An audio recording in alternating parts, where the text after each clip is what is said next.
একজন সাইকো কিলার অনেকদিন ধরে শহরে যুবতী মেয়েদেরকে নির্জন এক গোপন আস্তানায় নিয়ে গিয়ে কুপিয়ে হত্যা করত। কিন্তু একদিন এমন একটা মেয়ে তার খপ্পরে পড়ে, যাকে ওই সাইকো লোক কিডন্যাপ করার পর অস্ত্র দিয়ে কাটতে গেলে সে খেয়াল করে মেয়েটার চেহারায় কোনো ভয় অথবা আক্ষেপ নেই।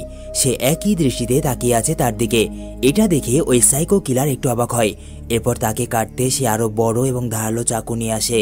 ওই কিলার তার চোখে মুখে শুধুমাত্র একটু ভয় দেখতে চায়, কিন্তু এইবার মেয়েটা ওই চাকু দেখে ভয় পাওয়া তো দূরের কথা, তাকে দেখে মুচকি হাসে। কিলারের মাথা গরম হয়ে যায় এবং তাকে তার হাসির কারণ জিজ্ঞাসা করলে এই সুন্দরী মেয়ে তাকে বলে, তুমি যতই চেষ্টা করো না কেন আমাকে মারতে পারবে না, কারণ যখনই আমার বয়ফ্রেন্ড জানতে পারবে আমি কিডন্যাপ হয়েছি, তখন সে আমাকে বাঁচাতে তোমার এই গোপন আস্তানায় ছুটে আসবে এবং তোমার হাল বেহাল করে দেবে। কিন্তু সবচেয়ে অবাক করার বিষয় হলো তার বয়ফ্রেন্ড একজন অন্ধ লোক, মানে চোখে দেখতে পায় না। তাহলে কি আসলেই পারবে তার অন্ধ প্রেমিক এই খতরনাক সাইকো কিলারের থেকে তার ভালোবাসাকে বাঁচাতে? এই মুভিটা করোনা ভাইরাসের সময় মুক্তি পেয়েছিল, যার নাম সাইকো। তবে একটা জিনিস আগেই বলে দিই, এই সিনেমাটি কিন্তু সত্য ঘটনার উপর নির্মিত, যেটা বৌদ্ধ ধর্মের আঙ্গুলিমালার কাহিনী থেকে অনুপ্রাণিত। কে এই আঙ্গুলিমালা এবং তার সাথে কি হয়েছিল সবকিছুই বলে দেব, কিন্তু এখন নয়, মুভি শেষে। তো চলো গল্প শুরু করা যাক। আর যেহেতু আমার চ্যানেলটা খুব একটা বড় নয়, তাই দয়া করে সাবস্ক্রাইব করে দিও এবং বেশি বেশি কমেন্ট করো। আর চ্যানেলটাকে চালানোর জন্য আমরা বিভিন্ন সময় বিভিন্ন অ্যাড দিতে বাধ্য হই, এই জন্য তোমাদের কাছে আমার বিশেষ রিকোয়েস্ট, তোমরা সেই অ্যাডগুলোকে স্কিপ করে যাবে। তো গল্প শুরু হয় একটা নির্জন নিস্তব্ধ ঘরকে দেখিয়ে, যেখানে এক লোক এক যুবতী মেয়েকে বেঁধে রেখেছে। এই লোকটা হলো একজন সাইকো, যার নাম আঙ্গুলিমালা। এর কাজ হলো শহরের যুবতী মেয়েদেরকে কিডন্যাপ করে নৃশংসভাবে খুন করা। তো যাই হোক, সে এই মেয়েটাকে হাত পা বেঁধে নৃশংসভাবে তার শরীর থেকে মুন্ডু আলাদা করে দেয় এবং তার ওই মুন্ডুবিহীন শরীরটাকে শহরের একটা জায়গায় ফেলে দিয়ে আসে। পরবর্তীতে পুলিশ এ বিষয়ে জানতে পারলে তারা তাদের নিয়ম অনুযায়ী এই কেসটার সমাধান করে। অন্যদিকে দেখানো হয় এই মুভির মেন ক্যারেক্টারকে, যে এই শহরেই বসবাস করে। এর নাম হলো গৌতম। গৌতম চোখে দেখতে না পেলেও তার সেন্স অফ হিউমার একদম হাই এবং সে ভালো একজন সঙ্গীত শিল্পী। সে দিনের বেশিরভাগ সময় একজন মেয়ের রেডিও কাস্টিং শোনে। মেয়েটির কণ্ঠ এতটাই মধুর যে গৌতম তার কণ্ঠ শুনেই প্রেমে পড়ে গেছে। আর এরপর থেকে সে আস্তে আস্তে এই মেয়েটার খোঁজ খবর বের করতে শুরু করে, মেয়েটা কখন কি করে, কোথায় যায়, এসব বিষয়। আর এই মহান কাজে তাকে সাহায্য করে তার বন্ধু রাজনায়ক ওরফে কাটাপ্পা। গৌতম যে মেয়েটাকে পছন্দ করে তার নাম দাগিনী। এরপর একদিন গৌতম এবং রাজনায়ক ওই মেয়েটিকে ফলো করতে করতে একটা বিয়ের অনুষ্ঠানে এসে পৌঁছায়, যেখানে ওই মেয়েটা উপস্থিত ছিল। এখানে গৌতম গান গেয়ে ওই মেয়েটাকে ইমপ্রেস করার চেষ্টা করে এবং শেষ মুহূর্তে একদম সবার সামনে প্রপোজ করে দেয়। দাগিনী তার এরকম কথা শুনে রাজি তো হয় না, বরং সবার মধ্যেই তাকে অপমান করতে শুরু করে। যদিও গৌতম তার এসব কথায় রাগ করে না, সে হাল ছেড়ে দেওয়ার মতো বান্দা নয়। গৌতমের অনেকবার রিকোয়েস্ট করার পর দাগিনী তাকে বলে, আচ্ছা ঠিক আছে, কালকে আমি একটা বিশেষ জায়গাতে যাব, তুমি যদি আমাকে খুঁজে বের করে আমার অবধি পৌঁছাতে পারো, তাহলে আমি তোমার এই প্রপোজালে রাজি হয়ে যাব। আর এটাও মেনে নেব যে তুমি আমাকে সত্যিই অনেক ভালোবাসো। এটা দাগিনী ইচ্ছা করে করেছিল, কারণ সে ভালো করে জানতো গৌতম একজন অন্ধ মানুষ, আর সে কখনোই তাকে খুঁজে সে অবধি পৌঁছাতে পারবে না। দাগিনী তাকে আরো জানায়, কালকে আমি যে রেডিও কাস্টিংটা করব, ওইটা মনোযোগ দিয়ে শুনবে। ওখানে আমি কিছু হিন্টস দেব, যাতে তুমি আমাকে খুঁজে বের করতে পারো। পরের দিন দেখা যায় গৌতম খুব মনোযোগ দিয়ে তার রেডিও প্রোগ্রামটা শুনছিল। অন্যদিকে দাগিনী তার অফিস শেষ করে সন্ধ্যার পর একটা রেলওয়ে স্টেশনে গিয়ে বসে থাকে, কারণ তার সম্পূর্ণ বিশ্বাস ছিল গৌতম আসবেই। কিন্তু অনেক সময় পার হয়ে গেলেও গৌতমের দেখা পায় না দাগিনী। সে মনে করে গৌতম হয়তোবা আসবে না, আর এই জন্য সেখান থেকে উঠতেই যাবে। ঠিক এমন সময় অন্য দিক থেকে একজন লোক দাগিনীর কাছে আসে। এটাই হলো আঙ্গুলিমালা, যাকে আমরা মুভির শুরুতেই দেখেছিলাম। দেখতে না দেখতেই সে দাগিনীর মুখে অজ্ঞান হওয়ার স্প্রে মেরে দেয়। ব্যাস, দাগিনী অজ্ঞান হতেই যাবে, এরকম সময় তার মুখে একটা মুচকি হাসি, কারণ সে অজ্ঞান হওয়ার আগে দেখে নেয় যে গৌতম এখানে পৌঁছে গেছে। গৌতম দাগিনীর কাছে আসা মাত্রই তার পারফিউমের গন্ধ গৌতমের নাকে চলে যায়। গৌতম বুঝতে পারে দাগিনী আশেপাশেই রয়েছে, এই জন্য সে দাগিনীকে জোরে জোরে চিৎকার করে তার নাম ধরে ডাকতে থাকে। কিন্তু যখন দাগিনী তার কথার কোনো উত্তর দেয় না, তখন সে আস্তে আস্তে দাগিনী যেখানে বসেছিল ওই বেঞ্চের দিকে যেতে শুরু করে। আর এটা দেখা মাত্রই আঙ্গুলিমালা দাগিনীকে নিয়ে বেঞ্চ থেকে উঠে পড়ে এবং তার সঙ্গে নিয়ে চলে যায়। গৌতম যখন অনেক ডাকাডাকির পরেও দাগিনীর আওয়াজ পায় না, তখন সে নিজেই আশেপাশে খুঁজতে শুরু করে এবং এক পর্যায়ে যখন বুঝতে পারে দাগিনীকে কেউ কিডন্যাপ করে নিয়ে গেছে, তখন সে সঙ্গে সঙ্গেই পুলিশকে ফোন করে এখানে ডেকে নেয়, সঙ্গে তার পরিবারকেও। পুলিশ এখানে আসার পর গৌতম এখানে ঘটা সকল ঘটনা তাদেরকে খুলে বলে এবং পুলিশও বুঝতে পারে যে এই সকল কাজ ওই সাইকো কিলারের, যে বর্তমান সময়ে যুবতী মেয়েদেরকে কিডন্যাপ করে নৃশংসভাবে খুন করছে। গৌতম এবং তার পরিবার এটা শুনে অনেক ভেঙে পড়ে, আর এই সব কিছুর জন্য দাগিনীর পরিবার গৌতমকে দোষারোপ করতে থাকে। এদিকে দেখানো হয় ওই সাইকো কিলারকে। সে দাগিনীকে কিডন্যাপ করে তার ওই গোপন আস্তানাতে নিয়ে এসে হাত পা বেঁধে ফেলে এবং তাকেও বাকিদের মতো কাটার জন্য তৈরি হয়। এরপর যখনই ওই কিলার দাগিনীকে কোপ মারতে যাবে ঠিক এমন সময় তার নজর পড়ে দাগিনীর চোখের দিকে। কিলার দেখতে পায় দাগিনীর চোখের মধ্যে না আছে ভয়, না আছে মারা যাওয়ার কোনো আক্ষেপ, বরং তার মুখে ছিল একটা মুচকি হাসি। এইটা দেখে কিলার একটু অবাক হয়, কারণ এখানে যারা আসে তারা মৃত্যুর কথা শুনে কাঁপাকাঁপি করতে শুরু করে দেয়, এমনকি তাদের চোখে মুখে থাকে ভয়ের এক অন্যরকম ছাপ। কিন্তু একই দেখে কিছুই বোঝা যাচ্ছে না। এজন্য কিলার তাকে জিজ্ঞাসা করে, এই মেয়ে তুমি হাসছো কেন, আর তোমার চোখে মুখে ভয় নেই কেন? আমি যে তোমাকে নৃশংসভাবে কাটতে চলেছি। উত্তরে দাগিনী ওই কিলারকে বলে, আজ থেকে 7 দিন পর আমার জন্মদিন, আর জন্মদিন অবধি যদি আমি বাড়িতে না পৌঁছাই তাহলে আমার বয়ফ্রেন্ড যেভাবে হোক আমাকে খুঁজে বের করবে, আর সে যদি জানতে পারে যে এই সকল কিছুর পেছনে তোমার মতো একজন কিলার রয়েছে তাহলে তোমাকেও সে শেষ করে দেবে। একথা শুনে ওই কিলার দাগিনীকে খুন করার সিদ্ধান্ত পাল্টে ফেলে, কারণ তার মনে হচ্ছিল দাগিনী তার বয়ফ্রেন্ডের মাধ্যমে এক প্রকার চ্যালেঞ্জ করছিল তাকে।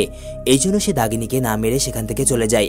কিছুক্ষণ পর দেখা যায় ওই কিলার একজন পতিতা মেয়েকে ভাড়া করেছে রাত্রি যাপনের কথা বলে, কিন্তু সে তাকে অজ্ঞান করে ওই রুমে নিয়ে যায় যেখানে দাগিনীকে রাখা হয়েছিল। আসলে ওই কিলার কোনো না কোনো যুবতী মেয়ের মাথা না কাটা পর্যন্ত শান্তি পাচ্ছিল না, আর যেহেতু দাগিনীকে সে মারবে না তাই তার জায়গায় সে অন্য কাউকে খুন করবে। আর এরপর সে দাগিনীকে যেভাবে বেঁধে রেখেছিল ঠিক ওভাবেই এই মেয়েটাকেও বেঁধে ফেলে। মেয়েটার জ্ঞান ফিরে আসার আগেই সে তার মাথা শরীর থেকে আলাদা করে দেয়, আর এইসব করা হয় দাগিনীর একদম সামনে। যদিও দাগিনী তখন ভয় পায়নি, কিন্তু এখন এই কিলারের এরকম সাইকো কাণ্ড দেখে ঘাবড়ে যায় এবং ভয় পেতে শুরু করে। ওই কিলার তার কাছে আসে এবং বলে, বন্ধুরা আমি তোমাদের জন্য এনেছি একটি দারুণ অ্যাপ যার নাম মোস্ট নাম্বার 1 প্ল্যাটফর্ম, যেখানে হাজার হাজার মানুষ টাকা উপার্জন করছে। আর হ্যাঁ, তুমিও পারো শুধুমাত্র এই প্ল্যাটফর্মে গেম খেলে। এই সাইটে রয়েছে বিশাল গেমের কালেকশন, যেখানে তুমি তোমার গেমিং স্কিল, স্ট্র্যাটেজি এবং প্রেডিকশন ব্যবহার করে আসল টাকা জিততে পারো। তুমি ক্রিকেট, ফুটবল, ভলিবলের মতো লাইভ গেমেও প্রেডিকশন করে ভালো টাকা আয় করতে পারো। আমার স্পেশাল প্রোমো কোড সিনিয়র120 ব্যবহার করো এবং সাথে পেয়ে যাও 45,000 টাকা পর্যন্ত বোনাস এবং 250টি ফ্রি স্পিন, যেখানে প্রতি স্পিনে গিফট জেতার সুবর্ণ সুযোগ রয়েছে। এই বোনাস ব্যবহার করে যে কোনো গেম খেলে বোনাসটাকে রিয়েল মানিতে কনভার্ট করে টাকা উইথড্র করতেও পারবে। এটি বিকাশ, নগদ, রকেট উপায় এবং ক্রিপ্টোর মতো লোকাল পেমেন্ট অপশন সাপোর্ট করে। টাকা তোলা একদম সহজ। আর হ্যাঁ, প্রথম ডিপোজিটে তুমি পাবে 125% পর্যন্ত বোনাস। তাহলে দেরি কিসের? রেজিস্ট্রেশন করো, বোনাস নাও, খেলো আর আসল টাকা রোজগার করো। ভয় পেও না, আমি তোমাকে মারবো না। তোমার বয়ফ্রেন্ড গৌতম যখন তোমার খোঁজে এখানে আসবে ঠিক তখনই আমি আসল খেলাটা দেখাবো। ওর মাথা কেটে তোমার হাতে এবং তোমার মাথা কেটে ওর হাতে ঝুলিয়ে দেব।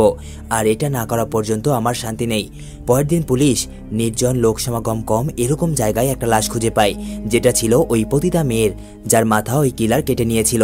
এর মানে সে তাকে খুন করার পর বাইরে ফেলে গেছে। আর এই রহস্যময় সকল খুনের দায়িত্ব এসে পড়ে এই ইন্সপেক্টর মুথুর ওপর। কিছুক্ষণের মধ্যেই এই খুন হওয়া লাশের ব্যাপারে সম্পূর্ণ গ্রামে ছড়িয়ে পড়ে। কমিশনার থেকে শুরু করে গ্রাম প্রধান, দাগিনীর পরিবার, এমনকি গৌতমও এখানে এসে পৌঁছায়। ইন্সপেক্টর মুথু কমিশনারকে জানায় দাগিনীর পরিবার এটা কনফার্ম করেছে যে এই লাশটা দাগিনীর নয়। গৌতম এই কথাটা শোনে, কিন্তু তার বিশ্বাস হয় না। এজন্য সে লাশের কাছে যায় এবং গন্ধ পেলে বুঝতে পারে এটা আসলেই দাগিনীর লাশ নয়। গৌতম তৎক্ষণাৎ একজন মহিলার সাথে দেখা করে। এই মহিলার নাম হলো সুশীলা। সুশীলা একজন প্রাক্তন পুলিশ অফিসার, যিনি একসময় সিরিয়াল কিলার মামলার সাথে জড়িত ছিলেন, কিন্তু তার ব্যক্তিগত এবং মানসিক একটা ধাক্কার কারণে এখন আর অ্যাক্টিভ সার্ভিসে নেই। দাগিনীর কিডন্যাপ হওয়ার বিষয়ে গৌতম তাকে আগেও বলেছিল। এরপর গৌতম তাকে আজকে ঘটে যাওয়া সকল বিষয় খুলে বলে এবং সে আরো জানায়, আমার মনে হয় দাগিনী এখনো বেঁচে রয়েছে, কারণ তাকে যদি ওই কিলার খুন করতো তাহলে দাগিনীর শরীর পাওয়া যেত, কিন্তু এখন পর্যন্ত এরকম কোনো নিউজ আসেনি। এতে এই মহিলা তাকে জানায় এরকম তো হওয়ার কথা নয়, কারণ ওই কিলার যখন যেদিন যে মহিলাকে কিডন্যাপ করতো তার পরের দিনেই তার মাথাবিহীন মৃতদেহ পাওয়া যেত, কিন্তু দাগিনীর ক্ষেত্রে এরকম কেন হলো? কি এমন কারণ থাকতে পারে যে ওই কিলার দাগিনীকে কিডন্যাপ করার পরেও বাঁচিয়ে রাখছে? ওই সিরিয়াল কিলার 1.5 বছর থেকে এই একই ঘটনা প্রত্যেকবার ঘটায়, কিন্তু এবার কি এমন হলো এটা জানতে হবে এবং তাকে যত তাড়াতাড়ি সম্ভব ধরতে হবে। এরপর গৌতম সেখান থেকে বের হয়ে সোজা পুলিশ স্টেশনে যায় এবং অফিসারকে ওই কিলারের হাত থেকে দাগিনীকে উদ্ধারের জন্য বলে। কিন্তু ওই পুলিশ অফিসারের ভাবভঙ্গি দেখে বোঝা যাচ্ছিল সেই কেসটাতে খুব একটা ইন্টারেস্ট নয়। এক পর্যায়ে গৌতম অনেক বাড়াবাড়ি করলে সেখানে থাকা একজন কনস্টেবল, যার নাম আকবর, সে গৌতমকে বলে, তুমি যদি সত্যিই ওই কিলারকে ধরতে চাও তাহলে তোমার এমন একজন পুলিশ অফিসার সাহায্যের প্রয়োজন যে এই কেসটায় আগে কাজ করেছে। আর এরকম একমাত্র পুলিশ অফিসার হলো কমলা, তবে তিনি আর পুলিশে নেই।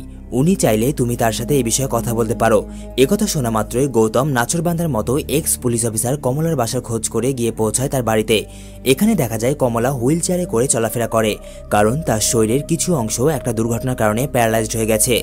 এরপর ফাইনালি গৌতমের কমলার সাথে দেখা হলে সে তাকে দাগিনী কিডন্যাপিং এর বিষয়ে সবকিছু খুলে বলে, কিন্তু কমলার মন মায়ান ছিল অন্যরকম। এসব কথা শোনা মাত্রই তার মাথা কেমন যেন হঠাৎ গরম হয়ে যায়। কমলা পরবর্তীতে গৌতমের এখানে আসতে স্পষ্ট নিষেধ করে দেয় এবং সাথে আবল তাবল বলছিল, এমনকি গালিগালাজও করে।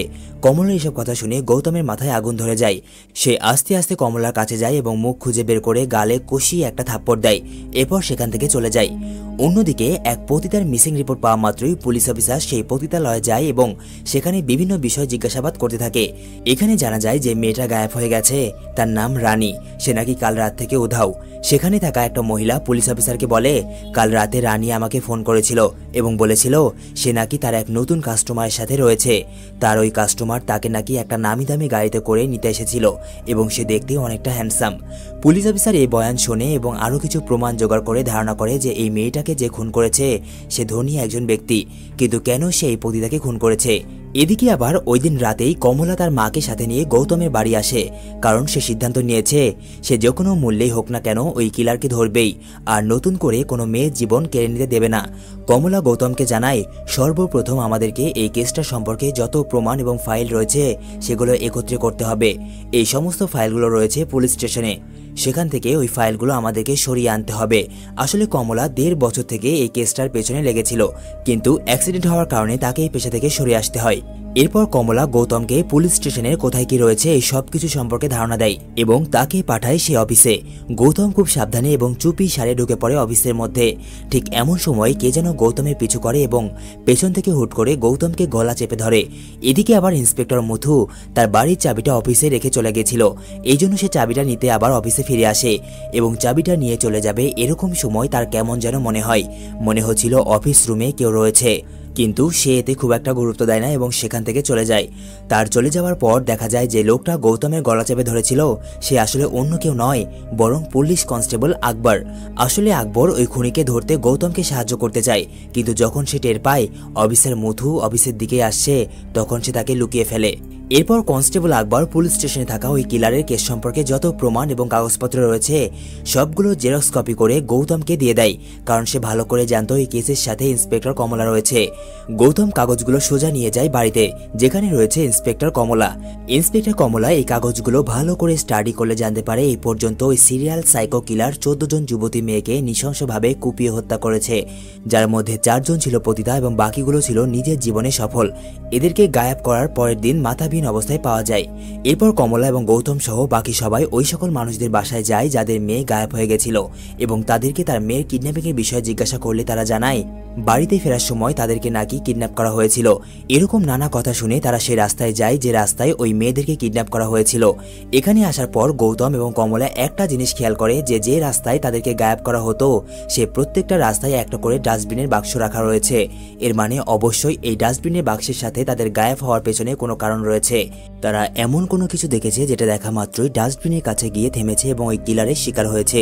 এটা সম্পর্কে তারা আরো স্পষ্ট হয়ে যায় যখন সেখানে খেলারত কিছু বাচ্চারা তাদের জানায় এই মহল্লার যে মেয়েটা গায়েব হয়েছে তার গায়েব হওয়ার আগে তারা তার হাতে একটা কুকুরের বাচ্চা দেখেছিল, যেটা সে একটা গাড়িতে তুলে দেয় আর এরপর থেকেই সে গায়েব এবং পরের দিন তার লাশ পাওয়া গেছিল। ওই বাচ্চাদের এরকম কথা শুনে কমলা তাদেরকে বলে হয়তো ওই কিলার এই কুকুরের মাধ্যমেই সবাইকে তার শিকার বানায়। সর্বপ্রথম সে একটা ভালো জাতের কিউট কুকুর এনে ওই ডাস্টবিনের কাছে রেখে দেয়, আর এরপর যখনই ওই মেয়েরা সেই কুকুরকে দেখে গাড়ি থামায় এবং কুকুরের কাছে যায় ঠিক তখনই সেখানে হাজির হয় সেই কিলার। আর এভাবেই ছলে বলে কৌশলে ওই কিলার এই যুবতী মেয়েদেরকে কিডন্যাপ করে নেয়। পরের দিন দেখা যায় ইন্সপেক্টর কমলার অনুমান আসলেই ঠিক। একটা মেয়ে তার বাসায় যাচ্ছিল, ঠিক এরকম সময়ে ওই রকম ডাস্টবিনের কাছ থেকে একটা সুন্দর সাদা কিউট কুকুর বেরিয়ে আসে। মেয়েটা কুকুরকে দেখে গাড়ি থামায় এবং তাকে কোলে তুলে নেয়। কিছুক্ষণের মধ্যে সেখানে হাজির হয় ওই কিলার। সে বলে এই যে হ্যালো, ওই কুকুরটি আসলে আমার পায়ে একটু সমস্যা হয়েছে, এ কারণে আমি সেখানে যেতে পারবো না। দয়া করে আপনি এখানে এসে কুকুরটাকে কি গাড়িতে তুলে দেবেন? মেয়েটা তার কাছে যায় এবং গাড়িতে কুকুরটা রাখতে যাবে এরকম সময় তার মনে পড়ে গতকাল রাতে একজন টুইটারে পোস্ট করেছিল যে রাস্তাঘাটে কোনো কুকুর দেখলে তার থেকে দূরে থাকবেন। হঠাৎ করে তার এই কথাটা মনে পড়ে যায়। মেয়েটা সঙ্গে সঙ্গেই কুকুরটাকে গাড়িতে কোনো রকমে নামিয়ে দিয়ে সেখান থেকে দ্রুত তার গাড়িতে চলে যায় এবং এবারের মতো বেঁচে যায় মেয়েটা। পরবর্তীতে যখন কিলার টুইটারে এই পোস্ট সম্পর্কে জানতে পারে তখন সে দেখা করে একজন হ্যাকারের সাথে এবং তাকে বলে এই পোস্টটা যত তাড়াতাড়ি সম্ভব ডিলিট করে দাও। আর এরপর ওই হ্যাকার এই পোস্টটা ডিলিট করে দিলে সে ওই হ্যাকারকেও নৃশংসভাবে খুন করে। দেখা যায় আজকে সকালে যে মেয়েটা তার হাত থেকে বেঁচে গিয়েছিল সে ওই মেয়েটাকে আবার কিডন্যাপ করেছে, আর এইবার সে সরাসরি তাকে তার গোপন সে জায়গাতে নিয়ে যায় এবং একেও দাগিনীর সামনেই শেষ করে দেয়। কিন্তু দেখা যায় এবারে লাশটা সে অন্য কোথাও না ফেলে গৌতমের বাড়ির সামনে রেখে দেয়। সকাল হতেই গৌতম জানতে পারে তার বাড়ির সামনে একটা মুন্ডুবিহীন লাশ কেউ রেখে গেছে, যার শরীরে ছিল একটা কাগজের টুকরো যেখানে লেখা ছিল অ্যাডভান্স হ্যাপি বার্থডে। গৌতম এটা জানতে পেরে অনেক ঘাবড়ে যায়। সে দ্রুতই মেয়েটার কাছে যায় এবং তার শরীরের গন্ধ নিতে শুরু করে, আর এরপর সে কনফার্ম হয় যে এটা দাগিনীর লাশ নয়। এর সাথে গৌতম আরও একটা বিষয় খেয়াল করে, সেটা হচ্ছে এই মেয়ের শরীর থেকে একটা অদ্ভুত ধরনের গন্ধ বেরোচ্ছে। এজন্য সে তার বন্ধু রাজনায়ককে বলে একটা সাদা পিক এবং একটা কালো পিক নিয়ে আসায়। রাজনায়ক গৌতমের কথা মতো পরের দিন একটা সাদা পিক এবং একটা কালো পিক নিয়ে আসে। আর এরপর গৌতম কমলাকে জানায় কাল রাতে যে মেয়েটা মারা গেল এবং আগের দিন যে পতিতা মেয়েটা মারা গিয়েছিল সেই দুজনের শরীর থেকে আমি সাদা পিকের গন্ধ পেয়েছি। আর এরপর তারা একে একে এই শহরের সকল সাদা পিকের ফার্মে যায় এবং তাদের মালিকের বিষয়ে খোঁজখবর নিতে শুরু করে, কিন্তু তারা এমন কাউকেই পায় না যার সাথে ওই কিলারের বয়স অথবা চেহারার মিল রয়েছে। এদিকে দেখা যায় ইন্সপেক্টর মুথু গৌতম এবং কমলার এই বিষয়টা জেনে গেছে, কারণ সে তাদের উপরে নজর রাখার জন্য একজন লোক ঠিক করে রেখেছিল। মুথু জানতে পারে গৌতম এবং কমলা এই শহরের সাদা পিক ফার্মে গিয়ে ওই কিলারের খোঁজ করছে। এটা জানা মাত্রই ইন্সপেক্টর মুথু বেরিয়ে পড়ে পিক ফার্মের উদ্দেশ্যে, কারণ সে যদি গৌতম এবং কমলার আগে কিলারকে ধরতে পারে তাহলে তার প্রমোশন নিশ্চিত। দেখা যায় মুথু গ্রামের শেষ দিকের একটা পিক ফার্মে গেছে এবং দুর্ভাগ্যবশত এই ফার্মের মালিক ছিল ওই কিলার। কিলার ইন্সপেক্টরকে দেখা মাত্রই ঘাবড়ে যায় এবং বিভিন্ন চালাকির সঙ্গে সে মুথুকে অজ্ঞান হওয়ার ইঞ্জেকশন দিয়ে দেয়। কিছুক্ষণের মধ্যে ইন্সপেক্টর মুথু অজ্ঞান হয়ে যায়, আর এরপর সে তাকেও নিয়ে যায় ওই সিক্রেট ঘরে এবং বেঁধে ফেলে। কিলার সেখানে না থাকলে দাগিনী ইন্সপেক্টরের ওপর পানি ছিটায়, যার ফলে তার জ্ঞান ফিরে আসে। দাগিনী তাকে বলে এখান থেকে পালিয়ে যান, কিন্তু ইন্সপেক্টর জানায় ওই কিলারের ইঞ্জেকশনের ফলে তার শরীরে বিন্দু মাত্র শক্তি নেই, সে কোনো ক্রমে এখান থেকে পালাতে পারবে না। আর এরপর কিছুক্ষণের মধ্যেই সেখানে এসে হাজির হয় ওই কিলার। কিলার সময় নষ্ট না করে খুব দ্রুতই ইন্সপেক্টরকেও শেষ করে দেয়, তারও মাথাটা শরীর থেকে আলাদা করে দেয়। এদিকে শহরের সকল পিক ফার্মগুলো খোঁজার পরেও যখন ওই কিলারকে পাওয়া যায় না তখন সবাই হতাশ হয়ে যায়, কিন্তু কমলার কেন জানি মনে হচ্ছিল কিলার এই কয়েকটা ফার্মের মালিকদের মধ্যেই একজন। কোনো প্রমাণ অথবা সূত্র না পাওয়ায় গৌতম মন খারাপ করে সেখান থেকে চলে যায় এবং বাড়ির ছাদে একাই দাঁড়িয়েছিল। এরকম সময় গৌতমের কানে একটা গাড়ির শব্দ আসে, যেটা তার বাড়ির সামনে এসে থেমে যায়। গৌতমের কেন যেন বারবার মনে হচ্ছিল এই গাড়িটা ওই কিলারের। সে নিচে নেমে আসে এবং হাতে একটা ক্যাকটাসের গাছ নিয়ে ওই গাড়ির কাছে যায়, আর দেখা যায় এটা আসলেই ওই কিলারের গাড়ি। কিলার গৌতমের ক্ষতি করবে এর আগেই রাজনায়ক ওই কিলারকে দেখে নেয়। কিলার গাড়ি নিয়ে পালিয়ে যায় এবং তার পিছু করে রাজনায়ক। দুজনের মধ্যেই গাড়ি নিয়ে অদম্য একটা রেস হয়। কিছু দূর আসার পর রাজনায়ক কিলারকে হারিয়ে ফেলে এবং একটা নিস্তব্ধ শুনশান জায়গায় গাড়ি থামিয়ে গৌতমকে ফোন করে। এরই মধ্যে জঙ্গল থেকে বেরিয়ে আসে ওই কিলার এবং সরাসরি চাকু মেরে দেয় রাজনায়ককে এবং তার ফোন দিয়ে গৌতমকে জানায় সামনে আসছে জন্মদিনে তোমার গার্লফ্রেন্ড দাগিনীকে আমি শেষ করে দেব, আর তাকে এতটা নৃশংসভাবে খুন করব যা আগে কেউ কখনো দেখেনি, আর এটা হবে তোমার জন্য আমার একটা ছোট্ট গিফট, যদি তাকে বাঁচাতে পারো তাহলে বাঁচিয়ে নাও। পরের দিন ওই কিলার রাজনায়ককে মেরে গৌতমের বাড়িতে পাঠিয়ে দেয়। গৌতম এটা দেখে অনেক ভেঙে পড়ে এবং কান্না করতে থাকে। রাজনায়ক শুধুমাত্র তার বন্ধু নয় বরং তার দৃষ্টিশক্তিও ছিল। পরবর্তীতে রাজনায়কের শরীরটাকে পোস্টমর্টম করলে জানা যায় ওই কিলার তার ডান হাতের কনিষ্ঠ আঙ্গুল কেটে নিয়েছে। এই সব কিছু শোনার পর গৌতম সিদ্ধান্ত নেয় সে আর এই কেসটাতে ইনভেস্টিগেট করবে না। আর এই কথা যখন কমলা জানতে পারে তখন সে রেগে যায়। সে গৌতমকে বলে কি বলছো কি তুমি এইসব? তোমার জন্য আমি যে ঘর থেকে অ্যাক্সিডেন্ট হওয়ার পর বের হইনি, সে অন্ধকার ঘর থেকে বেরিয়ে এসেছি, এমনকি চাকরি চলে যাওয়ার পরেও তোমার কথাতেই এই সাংঘাতিক কেসটাতে হাত দিয়েছি, আর এখন তুমি পিছু হটছো। এখন দেখছি আমারই ভুল ছিল তোমার উপর ভরসা করা। আমি যদি ওই দিন কলেজের সিঁড়ি থেকে পড়ে না যেতাম তাহলে আজ এই কেসটা আমি একাই হ্যান্ডেল করতাম। কলেজের কথা শুনে গৌতম একটু অবাক হয়, আর এরপর গৌতম কমলাকে নিয়ে সেই কলেজে যায় যেখানে তার অ্যাক্সিডেন্ট হয়েছিল। আসলে 1.5 বছর আগে কমলা এই কলেজে এসেছিল একজন কলেজ ছাত্রীর মার্ডার ইনভেস্টিগেট করার জন্য, আর এখানে এসেই তার এই দুর্ঘটনা ঘটে। ওই দিন ছিল এই কলেজের একটা অনুষ্ঠানের দিন। ওই দিনে সিসি ক্যামেরা ফুটেজ চেক করার পর সেখানে উপস্থিত একজন রহস্যময় ব্যক্তির দেখা মেলে, যে মুখ লুকিয়ে প্রিন্সিপালের পাশে বসেছিল। কমলা প্রিন্সিপালকে তলব করে এবং তাকে এই বিষয়ে জিজ্ঞাসা করা হলে তিনি এ সম্পর্কে কিছুই বলতে পারে না। কমলা তাকে বলে, আপনার পাশে যে ছেলেটা বসেছিল এই ছেলেটা কে, যে মুখ লুকিয়ে আছে? উত্তরে প্রিন্সিপাল জানায়, দেখুন ওই দিন কলেজ অনুষ্ঠানে অনেক মানুষ এসেছিল, আর কে কখন কোথায় বসেছিল আমি তো তেমন খেয়াল করিনি। তবে আমি এতটুকু বলতে পারি যে ওই ব্যক্তি বাম হাতি ছিল। সে আমার কাছ থেকে পপকর্ন নিয়েছিল বাম হাত দিয়ে, আর ডান হাত ছিল তার পকেটে। একথা শোনা মাত্রই গৌতম দ্রুত তার গাড়ির কাছে যায় এবং রাজনায়কের ওই কাটা হাতটা দেখতে থাকে। এরপর সে বুঝতে পারে যে এই আঙ্গুলটা ওই কিলার কাটেনি, বরং রাজনায়ক নিজেই কেটেছিল, যাতে গৌতম বুঝতে পারে যে এই কিলারের হাতের কনিষ্ঠ আঙ্গুল নেই। ওই দিন যখন কিলার গৌতমের বাড়িতে এসেছিল তখন গৌতম তার গাড়ির বিভিন্ন দিক থেকে মাপ নিয়ে নেয়। পরবর্তীতে গৌতম আলাদা আলাদা গাড়ির কোম্পানিতে যায় এবং ফাইনালি তারা জানতে পারে যে ওই মাপের গাড়িটা আসলে কার। একটা কোম্পানি থেকে তারা জানতে পারে যে এই গাড়িটা আঙ্গুলিমালা নামের এক ব্যক্তির, যার রয়েছে একটা বড় হোটেল সঙ্গে একটা বড় পিগ ফার্ম। ব্যাস, গৌতম এবং কমলা বুঝতে পারে এটাই হলো সেই কিলার। তারা সঙ্গে সঙ্গেই বেরিয়ে পড়ে ওই পিগ ফার্মের উদ্দেশ্যে। এখানে আসার পর তারা জানতে পারে আঙ্গুলিমালা আপাতত এখানে নেই, কোনো এক কাজে বাইরে গেছে। আর এই সুযোগটাই ওঠায় গৌতম এবং কমলা। গৌতম তার অফিস রুমে গিয়ে বিভিন্ন কাগজপত্র ঘাটাঘাটি করে প্রমাণ খুঁজতে থাকে। এক পর্যায়ে অনেক খোঁজাখুঁজির পর গৌতমের হাত লাগে একটা ম্যাপে। সে ওই ম্যাপটা বাইরে নিয়ে এসে কমলাকে দেখায়। এরপর এখান থেকে দৃশ্য পরিবর্তন হয় এবং দেখানো হয় দাগিনীকে, যে ওই কয়েদখানার মধ্যে ঘুরে ফিরে দেখছিল। আর এরপর দাগিনী জানতে পারে যে সে বাদেও এই কয়েদখানায় আরও একজন রয়েছে, যে ছিল একজন মহিলা। ওই কিলার এই মহিলাকে কয়েক বছর থেকে বন্দি করে রেখেছে। দাগিনী তার কাছে যায় এবং তাকে জিজ্ঞাসা করে, আপনি কে, আর এখানে কেন আপনাকে ধরে রাখা হয়েছে? উত্তরে মহিলা তাকে জানায়, আমার নাম রিচেল, আমি আঙ্গুলিমালার শিক্ষক। ছোটবেলায় আঙ্গুলিমালাকে একটা ভুলের কারণে আমি তাকে শাস্তি দিয়েছিলাম, আর ওই শাস্তির ফল সে এখন আমাকে দিচ্ছে। ওদিকে দেখা যায় কমলা গৌতমের নিয়ে আসা ওই ম্যাপে দিয়াশালায় কাঠি দিয়ে ম্যাপ তৈরি করে দিয়েছে, যাতে গৌতম খুব সহজে বুঝতে পারে কোথায় কি রয়েছে। গৌতম খুব ভালোভাবে ওই ম্যাপটাকে স্টাডি করে, কারণ তাদের টার্গেট ছিল তারা নিজেরাই সেখানে যাবে। এরপর রাত হলে গৌতম এবং কমলা বেরিয়ে পড়ে ওই কিলারের গোপন আস্তানার উদ্দেশ্যে। গৌতম গাড়ি চালাচ্ছিল আর কমলা তাকে দিক বলে দিচ্ছিল। এরপর দেখা যায় আঙ্গুলিমালা দাগিনীকে নিয়ে এসে একটা চেয়ারে বসিয়ে দেয়, আর অন্যদিকে আরেকটা চেয়ারে বসিয়ে দেয় তার শিক্ষক রিচেলকে। আসলে এখানে আঙ্গুলিমালা এমন এক পরিস্থিতি সৃষ্টি করে যেটা একদম তার ছোটবেলার মতো, যখন রিচেল তাকে শাস্তি দিয়েছিল। আর এখান থেকে বোঝা যায় যে আঙ্গুলিমালার মানসিক অবস্থা একেবারেই খারাপ। সে একটা সাইকোতে পরিণত হয়েছে, আর এই জন্যই সে শহরে এতগুলো খুন করেও এরকম নিশ্চুপ। এখান থেকে জানা যায় আঙ্গুলিমালা শিক্ষক তাকে তার একটা ভুলের কারণে দিনে প্রায় 60 বারের মতো মারত। আঙ্গুলিমালা এর জন্য তার কাছে বারবার ক্ষমা চাইতো, আর ঠিক এভাবে আজকেও সে তার কাছে ক্ষমা চায়। কিছুক্ষণ পর দেখা যায় আঙ্গুলিমালা দাগিনীকে মারার প্রস্তুতি নিচ্ছে, এজন্য তাকেও বাকিদের মতো বেঁধে ফেলে। এখানে দাগিনী তাকে জিজ্ঞাসা করে, কয়েকদিন আগেই তুমি যে পুলিশ অফিসারকে মেরে ফেলেছিলে তার কি দোষ ছিল? উত্তরে আঙ্গুলিমালা তাকে বলে, একবার সে আমাকে জেলে নিয়ে যাওয়ার সময় আমার সাথে খারাপ ব্যবহার করেছিল, এজন্য আমি তাকে একদম সাফ করে দিয়েছি। এদিকে গৌতম এবং কমলা সেই গোপন আস্তানা অবধি পৌঁছে যায়। গৌতমের ভেতরে পা রাখতেই কেমন যেন একটা অ্যালার্ম বেজে ওঠে। আঙ্গুলিমালা বুঝতে পারে যে এখানে কেউ এসেছে।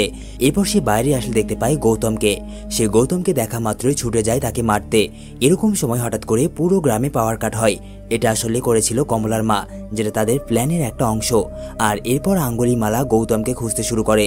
গৌতম যেহেতু আগে থেকেই এই ম্যাপটা ভালো করে স্টাডি করে এসেছিল, তাই তার কাছে কোনো সমস্যা হয় না। সমস্যা হয় আঙ্গুলিমালার কাছে, কারণ তারা অন্ধকারে সার্ভাইভ করার কোনো অভ্যাস নেই। আঙ্গুলিমালা চিৎকার করে বলছিল, তুমি বেরিয়ে এসো, আমি তোমার কাছে স্যারেন্ডার করলাম, আমি তোমাকে মারবো, নয়তো তুমি আমাকে মেরে দাও। এরকম কথা শুনে গৌতম আস্তে আস্তে আঙ্গুলিমালার কাছে আসছিল। এরই মধ্যে আঙ্গুলিমালা গৌতমকে চাকু মেরে দেয়, আর অন্য দিক থেকে গৌতম আঙ্গুলিমালাকে বিদ্যুতের শক দিয়ে অজ্ঞান করে দেয়। আঙ্গুলিমালার অজ্ঞান হতেই গৌতম তার হাত পা শিকলে বেঁধে ফেলে, আর এরপর সে দাগিনীকে খুঁজে বের করে তার হাত পায়ের বাঁধন খুলে দেয়। এরপর যখন গৌতম এবং দাগিনী সেখান থেকে পালাতে যাবে, ঠিক এরকম সময় আঙ্গুলিমালা দাগিনীকে চিৎকার করে বলে, প্লিজ টিচার, আমাকে ছেড়ে যাবেন না, আমি এখানে বড়ই একা। একথা শুনে দাগিনীর আঙ্গুলিমালার ওপর এক ধরনের মায়া তৈরি হয়, আর এই জন্য সে তার শিকলের চাবি সেখানে রেখে চলে যায়। আঙ্গুলিমালা কোনো রকমে হামাগুড়ি দিয়ে ওই চাবি নিতেই যাবে, এরই মধ্যে টিচার রিচেল ওই চাবিটা হাত বাড়িয়ে তার কাছে নিয়ে নেয় এবং মুখের মধ্যে দিয়ে সোজা গিলে ফেলে। আঙ্গুলিমালা এটা দেখে তার টিচারের ওপর অনেক রেগে যায় এবং ভেতরে ঢুকে তার টিচারের পেট ফেরে সেই চাবিটা বের করে নেয় এবং নিজেকে ওই শিকল থেকে মুক্ত করে। যতক্ষণে সে বাইরে আসে ততক্ষণে গৌতম দাগিনী এবং কমলাকে নিয়ে সেখান থেকে বেরিয়ে গেছে। পরের দিন পুলিশ দাগিনীকে প্রেসের সামনে নিয়ে আসে, যেখানে একজন সাংবাদিক ওই কিলারের সম্পর্কে জিজ্ঞাসা করলে দাগিনী তাকে জানায়, আমি তার মধ্যে কোনো সিরিয়াল সাইকো কিলারকে দেখিনি, বরং আমি তার মধ্যে দেখেছি একজন ছোট্ট বাচ্চা যাকে সবাই একা ছেড়ে দিয়েছে। আর এই জন্যই তার মানসিক অবস্থার এরকম অবনতি। আমার মনে হয় সে যদি পর্যাপ্ত পরিমাণ ভালোবাসা এবং যত্ন পেত তাহলে সে আজকে এরকম হতো না। অন্যদিকে দেখানো হয় আঙ্গুলিমালা টিভিতে এই নিউজটা দেখছিল। আঙ্গুলিমালা মনে মনে ভাবতে থাকে এতদিন পরে কেউ তাকে বুঝতে পেরেছে, কেউ তাকে ভালোবাসার নজরে দেখেছে। আঙ্গুলিমালা নিজের ভুল বুঝতে পারে আর এই জন্য সে পাহাড় থেকে লাফ দিয়ে আত্মহত্যা করে নিজের কর্মফলে প্রায়শ্চিত্ত করে। আর এর সঙ্গে এই অসাধারণ সাউথ ইন্ডিয়ান মুভিটাও এখানে শেষ হয়ে যায়। এখন আসি আঙ্গুলিমালার আসল পরিচয় সম্পর্কে। এর আসল নাম অহিংসক। তিনি ছিলেন একজন মেধাবী ছাত্র। তার গুরুদেব তাকে অনেক পছন্দ করত, কিন্তু সহপাঠীরা তার প্রতি ঈর্ষান্বিত হয়ে গুরুদেবকে উল্টো পাল্টা বুঝিয়ে ভুল বোঝায়। গুরুদেব ক্রোধে পড়ে তাকে বলেন, তুমি যদি সত্যিকারের পুরুষ হতে চাও তবে 1000 মানুষের আঙ্গুল দিয়ে মালা বানিয়ে আনো। অহিংসক মনে প্রাণে গুরুদেবের কথা পালন করতে শুরু করে এবং মানুষ খুন করতে থাকে। আর এভাবেই তার নাম পড়ে আঙ্গুলিমালা, যার অর্থ আঙ্গুলের মালা পরিধানকারী। এরপর থেকে আঙ্গুলিমালা হয়ে ওঠে প্রাচীন ভারতের একজন ভয়ঙ্কর খুনি। কিন্তু পরে তিনি গৌতম বুদ্ধের শিষ্য হয়ে এই সকল কাজ বর্জন করে।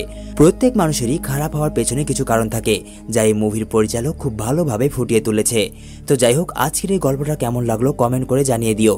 আর তোমাদের কাছে আমার একটা বিশেষ রিকোয়েস্ট, সেটা হচ্ছে ভিডিওতে বেশি বেশি কমেন্ট করো এবং ভিডিওগুলো ভালো লাগলে চ্যানেলটাকে সাবস্ক্রাইব করতে পারো। দেখা হচ্ছে পরবর্তী কোনো থ্রিলার টুইস্টে ভরা মুভিতে। ততক্ষণের জন্য বিদায়।